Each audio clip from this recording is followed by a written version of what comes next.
2023, a year of peaks and valleys for animation.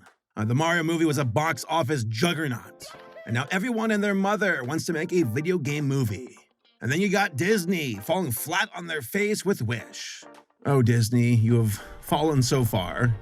There were also quite a few great movies this year that flew under the radar. And of course, as is tradition, some terrible ones too. So, this is my ranking of what I consider the worst to best animated movies of 2023. For the record, as hard as I tried, I was not able to watch every single animated movie that was released this year. Stop it, please, I beg you! There were a lot, and a good chunk of them just did not gauge my interest. Also, there were quite a few I deliberately skipped because they have to do with future projects on my channel, so I'd rather talk about them later.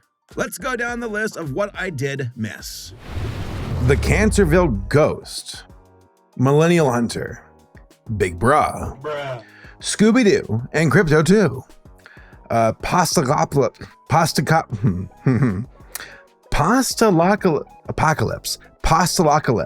You stupid. Good enough. Craig Before the Creek, Metalocalypse, Army of the Doomstar. See, was that so hard? The Venture Brothers, Radiant is the Love of the Baboon Heart. Mortal Kombat Legends Cage Match. Resident Evil, Death Island. Miraculous, Tales of Ladybug and Cat Noir, the movie, the film. Rock Dog 3, God, they're making more of these? Battle the Beat, Babylon 5, The Road Home. Justice League X Ruby, Superheroes and Huntsmen Part 2. I must have missed the Part 1. They Shot the Piano Player. Urkel Save Santa, the movie. That sounds wonderful. Baby Shark's big movie. That sounds much worse. Legion of Superheroes. Batman, The Doom That Came to Gotham. Justice League X Ruby, Superheroes and the Huntsman Part 1. Oh, I guess there's Part 1. They released both the same year? Okay. Taz, Quest for Burger, and finally, Goodbye Monster. Not gonna lie, kind of glad I missed a few of these. But there are some others I will eventually get around to later this year. On that note, let's rank the worst to best animated movies of 2023. Or at least the 27 that I saw. But before we do, ad time. It's a new year again. Geez, when does it stop? And that means that it's time once more to try and better myself. And there it is again, my old enemy, ho, food. You son of a, no, not this time. I'm not gonna eat trash and waste my money on overly priced fast food this year. For 2024, I'm taking back control, and I'm doing it with Factor. What is Factor, you ask? Well, Factor makes meeting your nutrition goals easier than ever by delivering fresh, never frozen, dietitian-approved meals right to your doorstep. Their team of gourmet chefs create each meal using only ingredients with integrity to help you feel your best all day long. For me, Factor helps me tremendously on two important fronts: not eating fast food as much and saving money. Who would have guessed? Both points are connected. Look at how much you spend on fast food right now. Just do it. You can't, can you? It hurts too much, right? Well, crunch some numbers and you'll realize that you'll be eating better and more nutritiously with Factor compared to fast food, and you'll be saving money. Also, Factor is fast. Pop that bad boy into your toaster oven, give it 2 minutes, and boom! Lunch is served. For a person like me who's busy all day long, having a meal on the fly with Factor is a huge time saver. So head to Factor75.com or click the link down below and use code Saberspark50 to get 50% off your first Factor box and free wellness shots for life. 2 free wellness shots from 3 available flavors for every order while you're an active subscriber. Thanks again to Factor for sponsoring this video. Go hit them up today. So, starting off our ranking with the worst of the absolute worst of 2023 is The Asylum's The Little Mermaid. I did a review about this film and it's downright terrible. Being from Asylum, that should not be a surprise. This is a studio that prides itself on riding the coattails of successful films in order to ape off their popularity and merit. Name a popular film and there's most likely an Asylum mockbuster right behind it. For 2023, Disney released its live-action version of The Little Mermaid. So I guess Asylum thought it could get a piece of the action with an animated movie that has off-brand Moana as its main character. Along with that is a painfully slow movie with a rehashed plot, lifeless voice acting, and animation straight from the uncanny valley. It was so bad that many people wondered if this was the product of AI, since the poster of the movie absolutely was. No, it's not. It's just a bad movie, and undeniably the worst animated film of 2023. Zeurel will be banished forever if we don't stop her. Not on my watch! Next, we have the Swan Princess, A Fairytale is Born. Remember the Swan Princess movie? I'm talking about the original from 1994, not the legions of sequels that almost give The Land Before Time a run for its money. Yeah, there are like 12 movies in this franchise.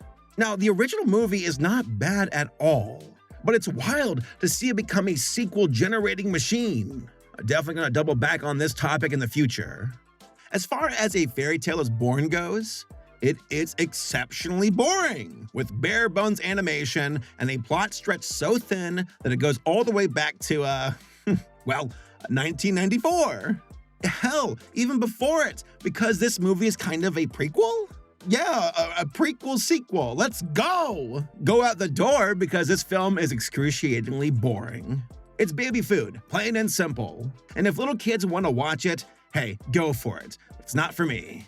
Next, there's, oh my god, another Swan Princess movie? Okay, I guess they released two in the same year. This one is called The Swan Princess, Far Longer Than Forever. God, that's how I was feeling while watching this one because it too felt like it was going on forever. What can I say? It's slightly less miserable because it isn't a contrived prequel, but is instead a contrived sequel. At least this one features the main characters from the original movie, but they're like doing magic tricks and trying to infiltrate some like Council of Kings.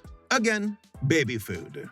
Children gotta eat too. And if they want some mindless background noise that's not just TikTok, then I guess you can watch this movie. You see, they must be important and perfectly purebred, like a man.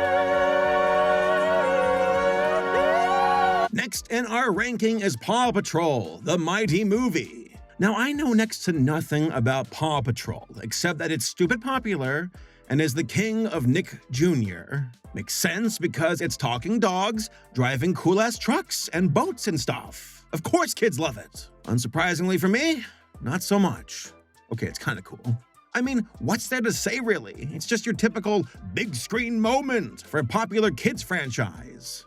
Like this kind of stuff happens all the time. Animation is solid, the writing isn't grating, but it's nothing praiseworthy either. Just a simple plot for little kids to enjoy that won't make their parents pull out their hair while watching.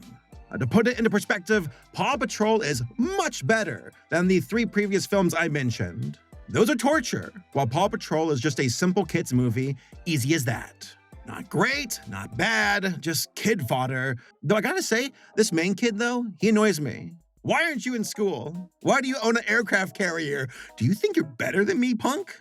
Here, give me your dogs. I'm taking them away from you. How about the Paw Patrol? But more! With just a little bit extra. Then there's The Magician's Elephant. Released on Netflix and produced by Pister Productions, this movie is an adaptation of the novel of the same name by Kate DiCamillo. The story follows a boy named Peter who is trying to find his long-lost sister via an elephant because he thinks the elephant will lead him to her? Yeah, not gonna lie, this plot is a little confusing. And even worse, boring. Now, I can see how this story can work as a book, leaving the imagination to fill in the blanks. But this adaptation felt ill-defined. It's a magic world. Oh wait, no, we got a war that we're not gonna really explain at all. Oh, the magic's gone now, and there are weird clouds everywhere now, too. That's the plot. Also, there's an elephant that is super significant and inspirational for some reason. We also have a narrator. It's kind of annoying.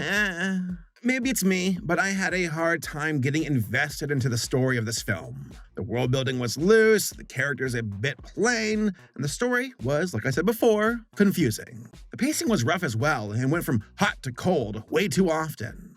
Now, the animation was great. though the textures were a little too detailed for my liking. But there's a lot of effort here, and it shows. But it's the story that drags with how disjointed it feels. Like there were moments where I just tuned out because of how little I cared. Not a bad movie, but I was hoping for so much more. I have one final trick.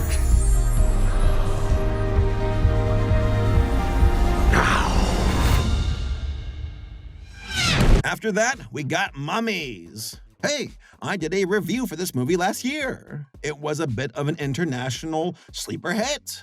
They made like $40 million over its budget. But most Americans have never heard of it. The concept for the movie is pretty straightforward. There's an underworld of Egyptian mummies. 3 of our mummy characters and their pet crocodile get lost in London and now have to find their way home. They're also looking for a piece of ancient jewelry that was stolen from them by some British archaeologist. Real talk, the idea of mummies trying to reclaim their sacred items from the tomb-snatching British is a really funny concept to me. Also, the mummies getting used to the modern day is great too. Simple, but effective. The main characters are pretty plain though, but I like their designs. Animation is solid, and I hope to see more from the studio who made this movie. If anything happens to this ring, they will cut out your tongue and pluck out your eyes. Kind of brings new meaning to the expression love is blind. Then we got Diary of a Wimpy Kid, Christmas, Cabin Fever. I don't really care about the Diary of a Wimpy Kid franchise. There, I said it. No shade towards it, but I missed that boat when it came out because I was too busy playing video games. Yeah, I was all over Halo 2 or 3 or whatever it was. That being said, seeing it get multiple animated adaptations is always preferred to the live-action schlock we're normally getting from Disney. So for some reason, I decided to see what the fuss was all about. I watched this movie. It was fine. Yeah, just fine. Nothing mind-blowing, but I can see the charm of kid logic and how it speaks to us. Kind of reminds me of a Christmas Story in that way. In this movie, Greg is trying to cover his footprints from some misunderstanding where he messed up the plow of some snow truck driver. He's covering his tracks because he knows his parents got him some game station for Christmas, and that not being a good kid could jeopardize his loot. A blizzard hits. He's stuck at home without power with his family, hence the Cabin Fever subtitle. And he eventually buckles to telling the truth while also giving his console to the snowplow driver's kid because of empathy. It's quaint. It's simple. It's short. Hey, that's a win in my book. Now, I would not watch it again, but hey, it's harmless enough. Whatever. It's alive!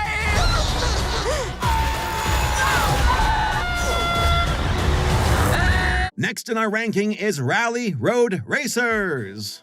Ridge Racers.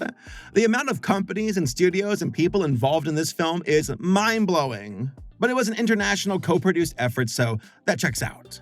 Off the bat, this film gets points for utilizing anthro characters, which I am a sucker for. Hell, the main character is an animal I never even heard of before. Something called a slow loris, which is some kind of big-eyed nocturnal primate. Our main character, Ji, is trying to save his home from being torn down. It has to do so by winning a race competition, so yeah, it follows a fairly safe and cliche story structure. I gotta beat the bad guy to save the wreck sitter, but oh no, I'm new to racing. I need a mentor. You know, that kind of trope. The character designs aren't Zootopia level, like by any means, but they're on par with stuff like Sing, I guess. Though the lighting in this movie can be blinding at times. The contrast goes way too hard and needs to chill out. The voice acting? Feels phoned in, especially for J.K. Simmons and John Cleese, but I suppose a paycheck's a paycheck. The pacing? It sufficed, despite how predictable it was, but it was the animation that pulled it through. This bedroom-eyed girl, Slow Loris, though? Nuh-uh, stop that. Give us a new expression. I don't like their face. It's ugh. Coming soon. The Silk Road Rally. Oh, it's gonna be epic. Then we got Mavka, the Forest Song. I reviewed this as well during 2023. For those who don't know, this film comes from Ukraine, and its production has been a long one. I think it started in 2017, but as most of us know, Ukraine was invaded by Russia in 2022, threatening the very day-to-day life of its people. The studio behind Mavka was not deterred, and were able to finish this love letter to their country. It is based on their folklore after all. The results? A valiant effort, with beautiful animation and conviction, but a story that focused on a main character who was too plain for her own good. Like I said in my previous review, it felt more like a middle school fanfic featuring a main character who's just so beautiful, so powerful, so nice. That's her problem, she's too nice. But that's about it. She lacked compelling flaws or challenges, and the rest of the film fell flat because of it. Now, it wasn't a bad movie by any means, but it's definitely basic with its story. But hey, mad props to the folks who made it though. Nothing but respect on that end. Keep making movies, I'm here for it. You're laughing and then... So, what stopped you? Bunnies? Squirrels? The forest demons? After that, there's Justice League Warworld. This one was confusing. Part of me was wondering if I was even watching a sequel, but no! This was a standalone film, as far as I could tell. After finishing the movie, I realized that Warlord was more like a bunch of random vignettes that are loosely connected. Wonder Woman is in a old western town. You got Batman as some fantasy Viking warrior. And then you have Superman as a 1950s detective. All of these stories stand alone, but also connect to an overarching plot with some villain mind-controlling the heroes, with a Martian Manhunter being captured to create set illusions and trying to remind his friends of who they are. Bad guy is defeated, but then there's a cliffhanger. All in all, just a very confusing experience. Like, I'm all for being thrown into a mysterious plot that eventually reveals itself, but it wasn't satisfying in this movie. However, the fighting and action were great. You know, the more I think about it, the more I feel that this movie is not as good as I thought it was. Putting you below Diary of a Wimpy Kid for having a sloppy story. Moving on.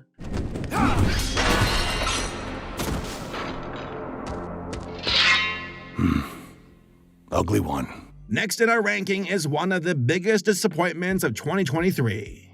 Can you guess it? You know what I'm talking about? Yeah, it's Wish. What can I say that hasn't already been said? Disney dropped the ball. This movie feels more like a hollow shell of a Disney classic rather than one unto itself. It hit all the branding checkboxes, but lacked any soul or distinguishing traits like Zootopia or Moana. It just felt generic. The animation? Good. Very, very good.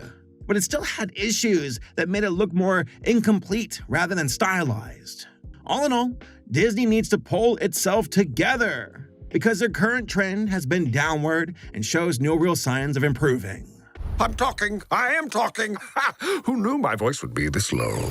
Then there is DreamWorks' Ruby Gillman, Teenage Kraken. I really wanted to like this film so very much. The visuals alone looked fun. The expressions, expressive. But it was a story that fell flat. Krakens versus mermaids, a teenage girl given a mantle of power, and a little discrimination for good measure. But the film's overall scope felt limited to me. With something as big as the ocean, I was hoping for something a lot more grand, but I just never felt it. Ruby herself left a lot to be desired as a character, and was a little too brittle for my liking. I know that her finding her voice is the point of the film, but getting to that point was grating. Also, I was hoping for more with the mermaid character, but they went with a very predictable path for her, which was unsatisfying to me. Again, the animation was wonderful. I love that rubber hose energy they use due to the tentacle nature of the Krakens. That was clever. Call Mom! Video call Connor. What? I didn't say that! Call Mom! Ruby, What? where'd you go? Whoa, hey? End call. After that, there is Merry Little Batman. I like this one for its stylization alone. Like, look at these characters. Look at their geometrical designs. Very bold and different. And I really respect that direction. In this Christmas special, by the way, it is a Christmas special, Batman has a son and is super protective over his baby boy. He cleaned up all the crime in Gotham before he was born to keep him safe, but oh no, the apple does not fall far from the tree, and the kid wants to be like his crime-fighting dad. He gets in over his head, a la Home Alone, and then gets caught up with the Joker. Overall, it's a very cute film that drips with style and has a levity about it that works with the Batman brand along with the holiday spirit too. You know how many ribs I've broken? All of them. Cool. I want to break all my ribs too. Then there's Inspector Sun. Yeah, I bet you never heard of this one before. Technically, it was released in 2022, but that was only in Spain, as it wouldn't be stateside until October of 2023. So yeah, I'm counting this one as 2023. From my understanding, this film is a satire of Murder on the Orient Express. Except this time, it's an anther spider on a plane. Sequel to Samuel L. Jackson's Snake on a Plane. Just one snake, it's all there is. Our main character is headstrong, yet quirky, almost to an obnoxious degree, with wordplay that makes my eyes roll into the back of my head. But the overall story, which is of course a murder mystery, actually holds my attention. And I like the setting being in the world of insects and arachnids from the 1930s. There are some fun character designs here, actual death scenes that build tension, and a femme fatale Black Widow girl giving off Jessica Rabbit energy. What's not to love? Well, okay, maybe the ending. It's really weird and doesn't make sense, but whatever, I'm okay with it. Next in our ranking is Trolls Band Together. Man, DreamWorks loves this franchise. It must make them a ton of money or something. I remember when the first Trolls movie came out, and I was like, really? The Troll toys are getting a movie? Okay. Now, the original was solid, I'll give it that. Felt more like a hyperactive Illumination movie more than the usual tone we see from DreamWorks, but it was decent enough. Jukebox films like Trolls tend to be crowd pleasers, especially for parents and their kids, so I respect the strategy. The sequel, World Tour, was even better, with a fun concept that built on the world of the Trolls with their musical genre kingdoms. But for Band Together, not as good. It was a, who would have guessed it, let's get the band back together movie, hence the titular name, and wasn't really much more than that. Now, there was a little bit more world building, with new races, like this puppet Muppet race, why not? Plus, the villains were a lot of fun, albeit underutilized. So it had that going for it. But the main characters and the story itself? Meh. Visually, it was wonderful, with great scene composition and camera movement. I love how snappy this film feels. It's like an inkling away from being too much, but it straddles the fence just fine. Then there's Migration. Well, I'll be damned. I like this movie a lot more than I expected. The story is simple but effective. A scared dad duck is afraid to leave the home, but his wife and 2 kids want to see the world, specifically Jamaica. They go for it, run into wacky characters, misadventures, dangers, and eventually get to their destination. That's it, simple as that. When I first saw the trailer for this movie, I was concerned with how plain and unremarkable the characters looked. But they were surprisingly distinguished, especially the Danny DeVito Uncle Duck. Also, the little girl duck was adorable. Loved her voice acting along with the rest of the cast. I think the voice of Prismo is the voice of the dad, and it works quite well. Again, nothing spectacular here, but it was a damn good movie, and I'm sure the family would enjoy. Hey, Illumination, well done. More of that. Oh, speaking of Illumination, next in our ranking is the Super Mario Bros. Movie, which, not gonna lie, I was debating on whether or not I preferred Migration over this one.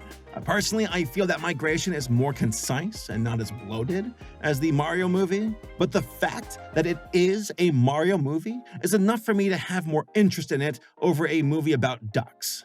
Leading up to its release, many people, including myself, had doubts. Video game movie adaptations have a rough track record, lest we forget about the live-action Mario movie from before, and having Illumination at the helm was, concerning. Add some Chris Pratt for good measure, and yeah, I can understand why many people were holding their breath.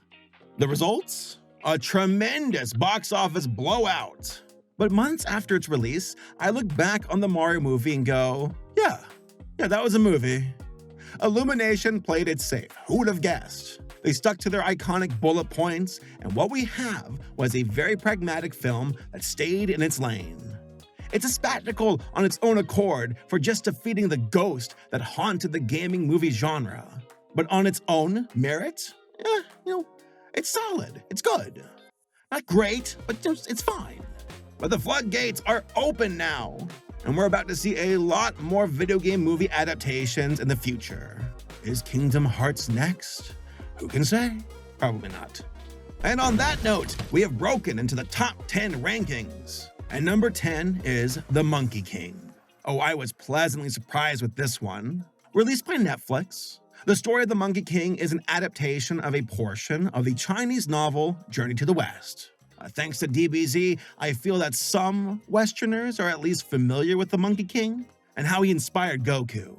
The monkey tail, the powerful bow staff, a pig sidekick, stuff like that.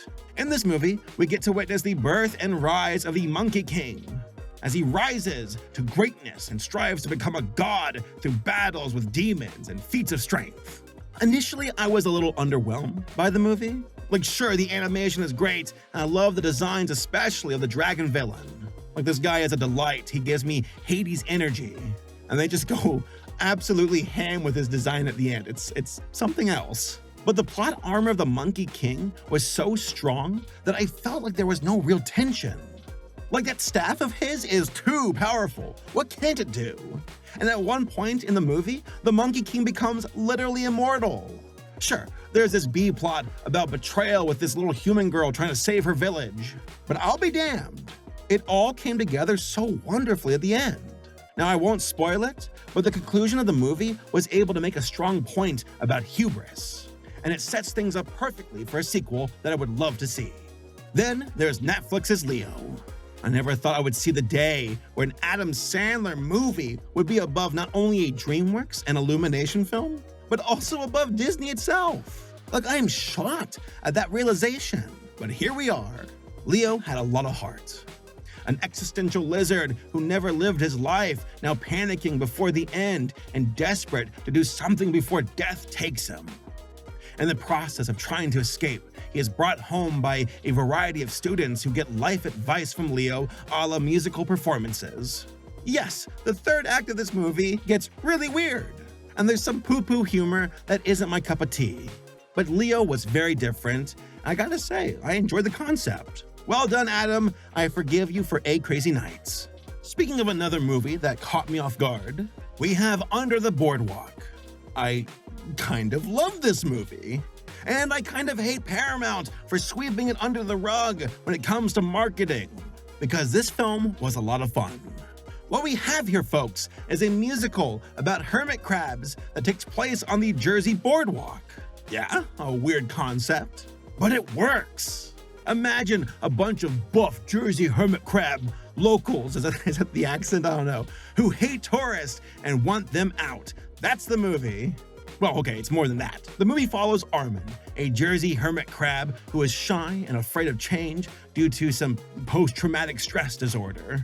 He gets lost with a tourist hermit crab named Ramona, and the two need to get home before their family factions kill each other.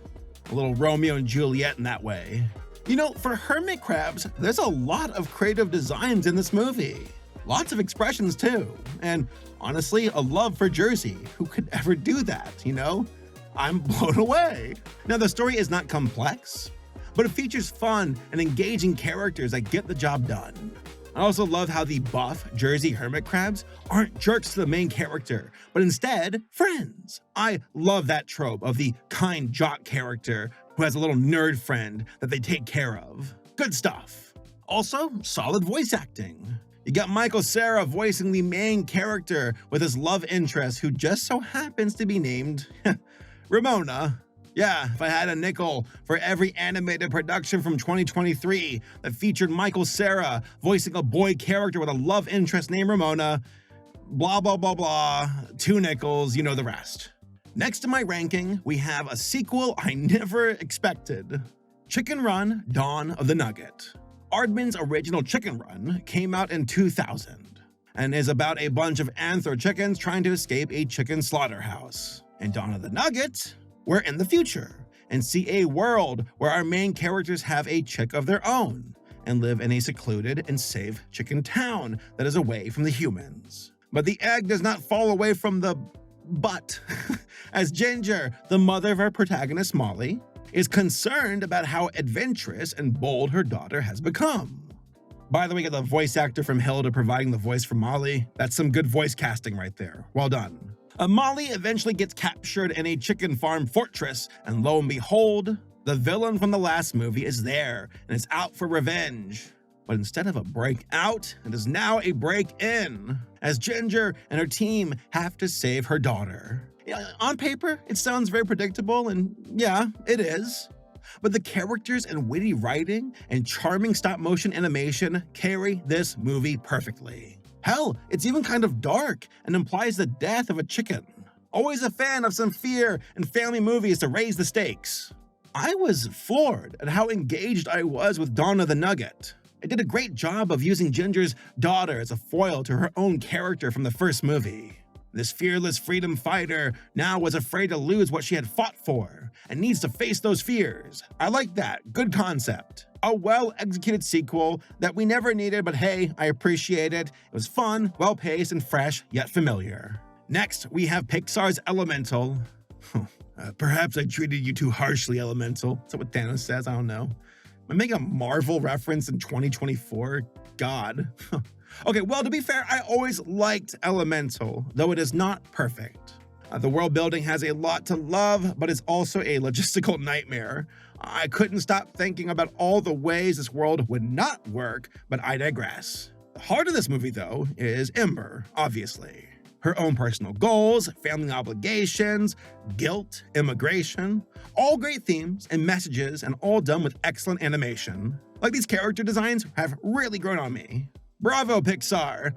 Not your absolute best, but a step in the right direction. Then we have Teenage Mutant Ninja Turtles Mutant Mayhem. This movie was fun.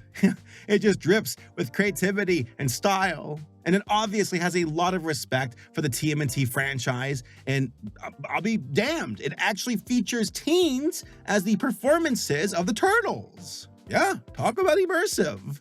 The boys talk and behave like their actual age, which makes for a unique experience compared to the other iterations of the TMNT franchise. Like, these boys are truly out of their depth, and it shows with their inexperience. But that just adds so much more to the hero's journey.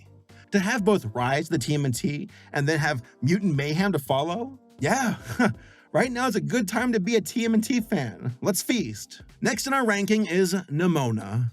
I admire the hell out of this movie. It refused to die despite the conclusion of its original studio being Blue Sky. And of course, having Disney tossing its remains to the wolves. Fortunately, Netflix stepped in and picked it up and was able to see it to completion. Just like Mutant Mayhem, Nimona 2 has a lot of style both in its writing, editing, design, and dynamic animation. There are some excellent action scenes, especially the jailbreak in the first act of this film. I love it. It's so much fun. Overall, Nimona has a great message, and it's also very progressive with its representation. On top of that, it has a lot of heart too to back it up. I would love to see a sequel, because I feel that this universe still has a lot to offer. Then there's the Inventor. This one almost went completely under my radar, but I'm so glad that I checked it out. This stop-motion animated film is about Leonardo da Vinci. Ever heard of him? Da Vinci? It's about his life, his inner thoughts, goals, strife, and ultimately his passing into eternity. The amount of charm in this movie is off the frickin' charts, as it absolutely draws inspiration from the Rankin Bass stop-motion films of old. But this film also features beautiful 2D animation segments that are almost abstract at times, symbolizing the genius thoughts and emotions within Da Vinci. Admittedly, at first, I wasn't sure how interested I would be about a movie featuring Da Vinci, but those concerns were quickly laid to rest. The heart of this film lies in Da Vinci's struggles to understand the human soul, to take apart the human body and break it down to its core so the soul can be objectively identified. What's cool is that so much of this movie relies heavily on actual history, with Da Vinci moving to France, pissing off the Pope, robbing bodies from their graves so he can dissect them, stuff like that. The theme of running out of time and racing against death itself really spoke to my existential dread. That a man like Da Vinci needs to know about the soul and his constant day-to-day battle with time and death looking closer and closer to him. All the while, he has to deal with short-sighted kings bossing him around who only cared about their own mortal power. Again, it is beautiful, and it really spoke to me. Incredible music, outstanding visuals, excellent pacing, and hey, it even brought a tear to my eye. This film is up on Amazon. I highly recommend it. Go support it. Go check it out. And then we arrive at number 2 on my ranking, The Boy and the Heron. It's a Hayao Miyazaki film. Of course, it was going to be a top-tier contender just on its visuals alone. In a day and age where 2D animated films are in short supply on the big screen, Studio Ghibli fights the good fight. And I was able to even check this film out at theaters. What a treat. The colors, the designs, the animation, especially the abstract imagery, the fire at the start, whew, just downright gorgeous. If there is a complaint though, it would be the very confusing nature of the narrative. Though even after I finished the film, I was like, okay, I gotta watch this again because I know there's more to be unpacked here and it requires an additional viewing. Now, a friend of mine who is a lot smarter than me mentioned how a lot of Boy and the Heron was a commentary about Miyazaki himself, his selfish nature of controlling his work and micromanaging, and how you can see that in the uncle character in the movie. How this uncle is going to pass away and needs to pass on his creation to his nephew, the same way that Miyazaki is eventually going to die and wants to pass on the baton of his legacy to either his son or the folks at the studio. Now, I did not see that symbolism in my first viewing of the film, but it makes a lot more sense in that light. Miyazaki and his films are truly an auteur experience, and I don't mind taking my time on Boy and the Heron to truly marinate in its story, themes, and overall message. And once more, the animation is downright outstanding. There's nothing quite like it, and something that almost feels like an event whenever we're graced by Miyazaki's greatness. If you haven't seen it yet, go check it out. And finally, my number 1 ranked movie for 2023, and a choice that's totally unsurprising is, you guessed it, the animated short that aired before Migration with Vector and the Minion. Nah, it's Spider-Man Across the Spider-Verse. I mean, what can I say that hasn't already been said? This movie is phenomenal. Like, I feel like I'm watching history itself unfold before my very eyes. Like, I'm honored to be alive during its existence to witness it. The visuals alone are otherworldly, with insane style, colors, designs, and dynamic shots that I still can't even wrap my mind around. Somehow, the team behind Across the Spider-Verse were able to up their game even higher than the original movie, which is definitely saying something. But what makes Across the Spider-Verse even better is its story. Like, yeah, all of these visuals are unbelievable, but they are enhanced to the nth degree by a story to go alongside them. Characters who are compelling, deep, and fleshed out with their motives. I want to see them triumph. I want to see how their journey ends. In a day and age where I am just sick of superhero movies, Spider-Verse is the lone exception that I'll gladly see over and over and over again. It is doing a service for the animation medium unlike anything else, and is actively inspiring other artists and studios to think outside the box. That is a net gain if I ever saw one, and I cannot wait to see how the trilogy ends. It just might be the best animated trilogy of all time if it can stick the landing, and I have more than enough faith to know it can. And that is my ranking for the number 1 animated movie of 2023.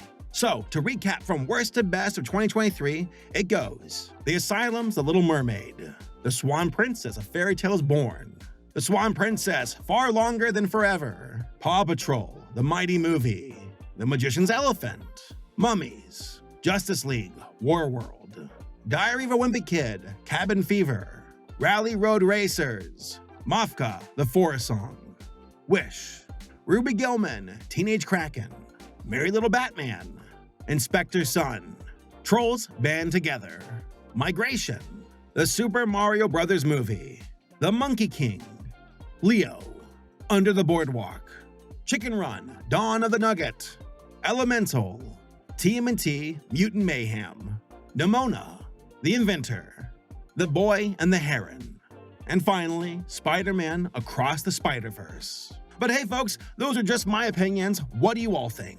What do you all think was the worst to best of 2023?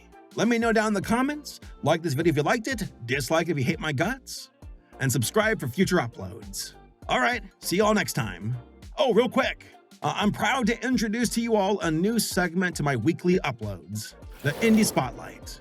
I want to use my platform to lift up the voices and creations of aspiring animators in the online space. If you want to submit your own creation, email me at therealsaberspark@gmail.com.